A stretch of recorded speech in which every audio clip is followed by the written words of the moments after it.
Fala pessoal, tudo tranquilo? O professor Itamar falando aqui.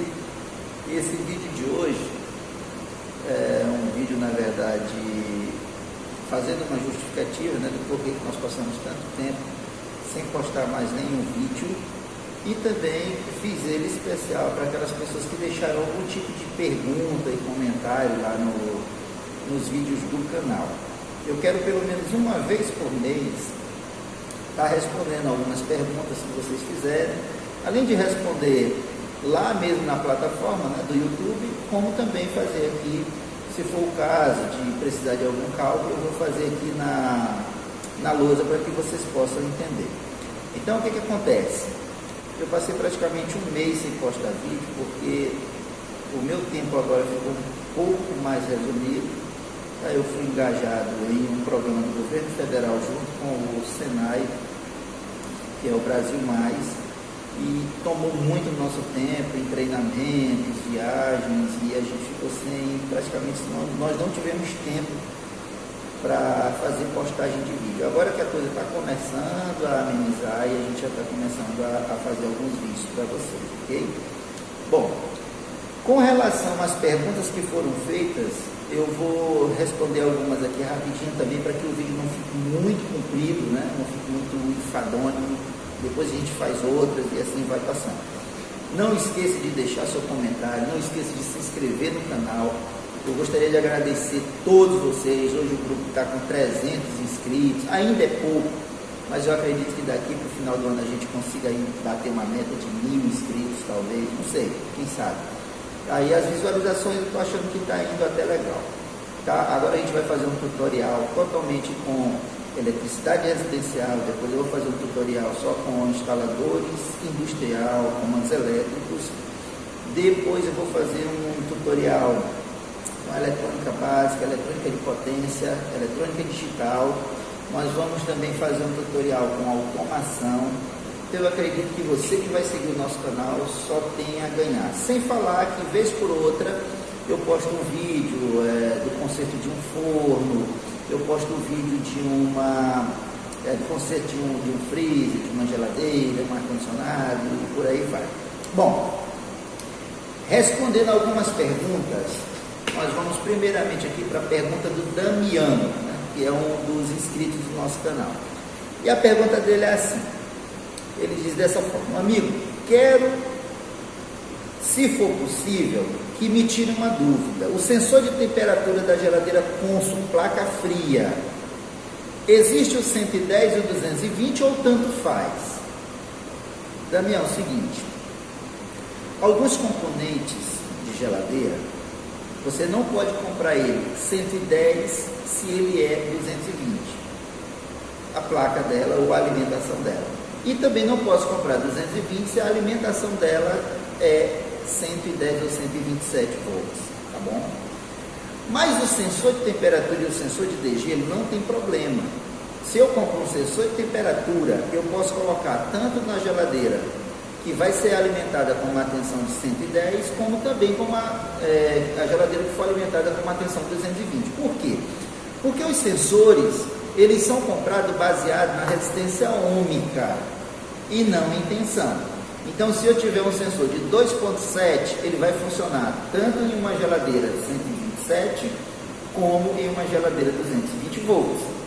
Se eu comprar um sensor de 10K, ele vai funcionar tanto na geladeira de 127 ou 110 volts, como também em uma geladeira de 220. Então, respondendo a tua pergunta, não tem problema algum, ok? Então você não precisa se preocupar com tensão no momento que você for comprar o seu sensor de temperatura ou degelo. Agora, placa, termostato, a lâmpada, certo?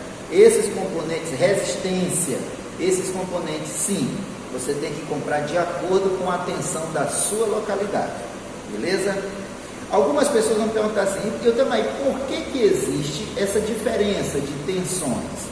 Em alguns estados é 110, 220, né? Ou a gente pode dizer, nós nos acostumamos a falar 110, mas na realidade, se eu faço um cálculo de tensão de linha, eu vou ter ali 127 volts, porque eu vou pegar a trifásica ou entre fases, né? A tensão entre fases 220, divido pela raiz quadrada de 3, eu encontro 127 volts e não 110, tá bom? Então, por que existe essa diferença? Em alguns estados, 127, 220, em outros estados, 220 monofásica, 380 trifásica. O começo de tudo, quando começou a fazer-se a distribuição elétrica no nosso país, as primeiras subestações elas foram montadas com 127 e 220 volts. Tá? Depois, viu-se que as correntes, né, que eram, eu seguro ali o valor de potência ou o valor de resistência. Se eu reduzo a tensão, eu vou aumentar essa corrente. Então, os valores de corrente eram altos. Então, hoje, se você pega um componente com uma tensão de 127 volts e que ele funcione com uma potência, ele tem uma potência aí de 4.000 watts de potência, a corrente dele vai ser alta. Se você ligar em 220, com a mesma potência, você vê que a corrente cai. Então, de acordo se eu estabilizar a potência, por quê? Porque corrente e tensão, elas são diretamente proporcional, elas não são inversamente proporcional. Então, não existe dizer que se eu aumentar a tensão, eu reduzo corrente ou vice-versa. Mas o que acontece é o seguinte, se eu estabilizo potência e eu aumento o valor da tensão, eu consequentemente vou diminuir o valor da corrente, ok? Então, por esse motivo, nós temos alguns estados que eles são 127, 220, o 127 mono, 220 trifásico, e em outros estados nós vamos ter, como é o caso do estado onde eu moro, 220 monofásica e 380 trifásico, ok? Vamos para a próxima pergunta. Gilberto Batista pergunta: vou ver uma geladeira Electrolux DF50 que está nessa situação, que era a questão do bloqueio, né? Bloqueio. Qual a medida que o sensor de degelo tem que apresentar e que escala do multímetro eu coloco?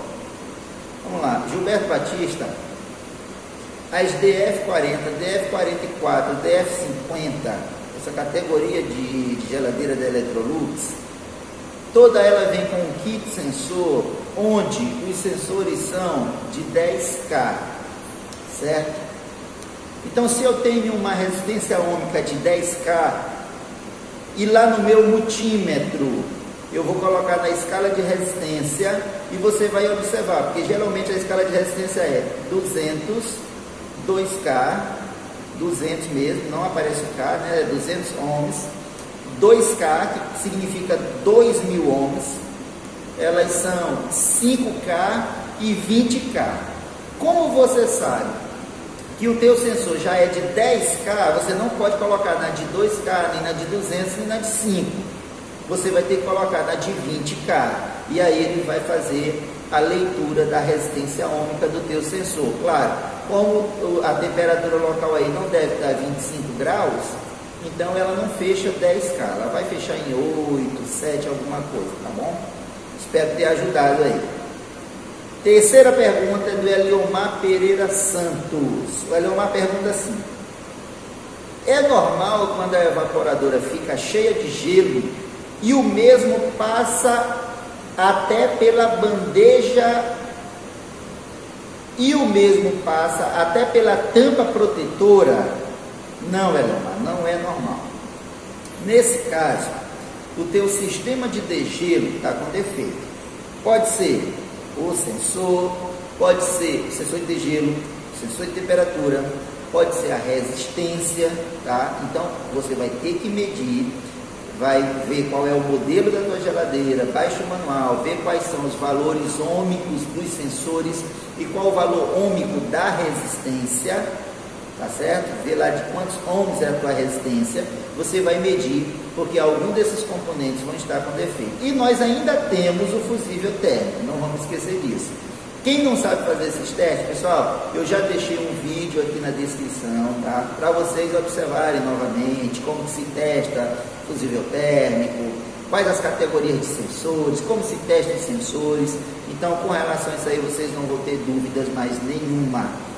E a nossa quarta pergunta, para a gente encerrar o vídeo, Ricardo Santos, ele pergunta assim: Itamar, eu preciso fazer o dimensionamento do condutor em milímetro quadrado, né? Deve ser do fio condutor em milímetro quadrado. Qual fórmula você usa? Bom, se porventura essa instalação for feita em uma metragem de pelo menos 80 metros, que eu acredito que geralmente, se for para um ar-condicionado, para uma geladeira, para um ponto de tomada de uso geral, que é a TUG, tomada de uso geral, ou para tomada de uso específico, que é a TUI, tomada de uso específico, ela não deve ter mais do que, no máximo, aí 20, 30 metros. Então, o que eu faço? Eu geralmente pego a corrente desse componente e vejo pela tabela dos condutores, tá? Mas se de repente você quer tirar uma prova, se aquela tabela ela é confiável ou não, e você quer fazer um cálculo, eu vou te dar duas dicas aqui para dimensionamento. A primeira, se o cálculo for monofásico, for para uma rede monofásica de fase neutro, você vai fazer assim: S é igual a 2, esse 2 é uma constante monofásica, 2 vezes L, que é o comprimento em metro, vezes I, que é a corrente, então vai ficar S é igual a 2 vezes L vezes I, tá? Dividido por 56, que é uma constante de segurança, vezes a ΔU, que é a queda de tensão. Isso se o cálculo for mono, repetindo, S é igual a 2 vezes L vezes I sobre 56 vezes ΔU.